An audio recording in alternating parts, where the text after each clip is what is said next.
Welcome friends. मैं हूं आप सभी की होस्ट और दोस्त जूही राय। ले आई हूं आप सभी का one of most popular serial यानी कि हम यहां पर बात करने वाले हैं अनुपमा की कहानी के बारे में, जिसके करंट ट्रैक में आप सभी देख पा रहे हैं कि बिटिया रानी यानी कि यहां पर शाह हाउस की लाडली आप सभी की पाकी की शादी की तैयारियां शुरू कर दी है।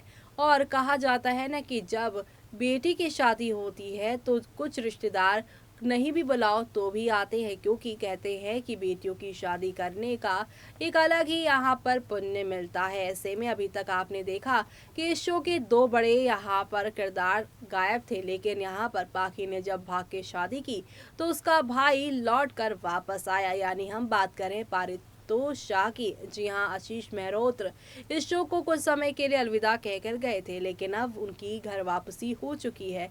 उसी के साथ आपने देखा निधि शाह ने भी इस शो को अलविदा कहा था, तब जब यहाँ पर पाकि और अधिक रिजॉर्ट में पकड़े गए थे। घर में बढ़ती हुई यहाँ पे टेंशन वाले माहौल को देखकर अपनी बेटी को लेकर अपने मायके चली गई थी यहाँ पर आपकी प्यारी सी यहाँ पर किंजल। लेकिन अब किंजल यहाँ पर ये सुनकर वापस आए हैं कि उनकी ननद की इकलौती ननद की शादी होने जा रही है। ऐसे में भाई भाभी आ गए हैं तो यहाँ पर सब कुछ ऑल इज वेल होता नजर आएगा।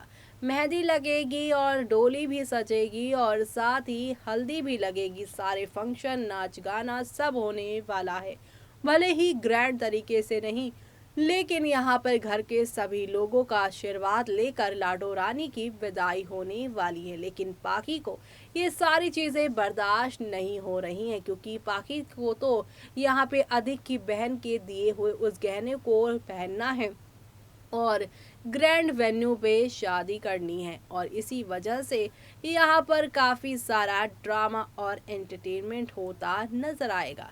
लेकिन दूसरी ही तरफ यहाँ पर आप सभी देखेंगे कि अब जो चीज़ कोई और नहीं बल्कि किंजल नोटिस करने वाली है। जी हाँ, आप सभी देखने वाले हैं किंजल अब आप सभी के यहाँ पर वनराज को पहले बोलेंगे कि आप आर्या को लेकर इतने खुश हैं, तो किंजल जब लौटेगी इस घर में शादी के लिए तो आप उसे यहाँ पर जो है माफ कर दीजिएगा। जी हाँ, यहाँ पर किंजल जो है वो आप सभी की पाखी के लिए ये सारी बातें कहती नजर आएंगी और कहेंगी पाखी को पापा आप माफ कर देना। लेकिन अब आगे और क्या क्या यहाँ पर इंटरेस्टिंग होने वाला है वो सब देखना आप लोग शो के अपकमिंग एपिसोड में देखना आप बिल्कुल भी मिस मत करेगा, क्योंकि शो के आगे आने वाले एपिसोड में आप सभी देखने वाले हैं नेक्स्ट लेवल अप वाले एंटरटेनमेंट के साथ चीज़ें आगे की ओर जाती हुई दिखाई देंगी। और इसी के साथ शो में आप सभी को देखने को ये भी मिलेगा कि अब पाखी ही होंगी वो जो कि यहाँ पर मुसीबत में फंसेंगी, लेकिन किंजल उन्हें बचाती नजर आएंगे। और ये सब देखना आप लोग शो में मिस मत करिएगा। और इसी के साथ मुझे यानी कि जूही को दीजिए इजाज़त। Bye bye, take care.